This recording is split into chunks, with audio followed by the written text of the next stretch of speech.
ചുമ്മാ ഒന്ന് പഴനിക്ക് പോയാലോ എന്ന് പറഞ്ഞതേ ഓർമ്മയുള്ളൂ. പിന്നൊക്കെ നടന്നത് പഴനിയിലെത്തിയിട്ടാണ്. അത് പിന്നെ അങ്ങനെയാണല്ലോ. യാത്ര പോകേണ്ട കാര്യം പറഞ്ഞ് ആരെങ്കിലും വാക്കിൽ നിന്ന് പിന്മാറും. അങ്ങനെ എല്ലാവരും കൂടി നേരെ പഴനിക്ക്. ഒട്ടും പ്ലാൻ ആക്കാത്ത കൊണ്ടാണെന്ന് തോന്നുന്നു എല്ലാം നേരെ നേരെ നടന്നു. അങ്ങനെ നേരെ പഴനിക്കെത്തി. പഴനിയിലെത്തുമ്പോൾ കുറേ റെസ്ട്രിക്ഷനും റൂൾസും ഒക്കെയായി ആ അമ്പലം ആകെ മാറിയിരിക്കുന്നുണ്ട്. ഒരുപാട് ഫോട്ടോസും വീഡിയോസൊക്കെ എടുക്കാമെന്ന് വെച്ചാൽ പോയത്. അപ്പോഴേക്കോ അവിടുത്തെ റൂൾസാണ് മൊബൈൽ ഫോണൊന്നും അമ്പലത്തിലേക്ക് കൊണ്ടുപോയിക്കൂടാ. അങ്ങനെ എത്രയോ പടികൾ താണ്ടി താണ്ടി നേരെ അമ്പലത്തിലേക്ക് എത്തി. 9:30-10 മണിക്ക് കയറിയ നമ്മൾ ഇറങ്ങിയത് 3 മണി 4 മണിയൊക്കെ ആകുമ്പോഴാണ്. അത്രക്കും തിരക്കാണ് അമ്പലത്തിൽ.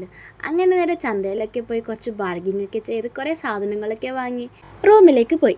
കുറച്ച് റെസ്റ്റൊക്കെ എടുത്ത് ആദ്യമേ വൈകുന്നേരം ആകുമ്പോൾ അമ്പലത്തിലേക്ക് വീണ്ടും വിട്ടു. അവിടുത്തെ കാഴ്ച ഏറ്റവും മനോഹരമായി കാണണമെങ്കിൽ വൈകുന്നേരമാണ് കാണേണ്ടത്. ആ ഒരു ലൈറ്റും ആ ഒരു ലോങ് ആയിട്ടുള്ള ടെമ്പിളും നല്ലൊരു ആംബിയൻസാണ്. പിന്നെ കുറച്ച് കുതിര സവാരിയൊക്കെ കണ്ട് കുറച്ച് ആസ്വദിച്ച് നേരെ വീട്ടിലേക്ക് വിട്ടു. അപ്പോൾ ഓക്കെ, ബൈ.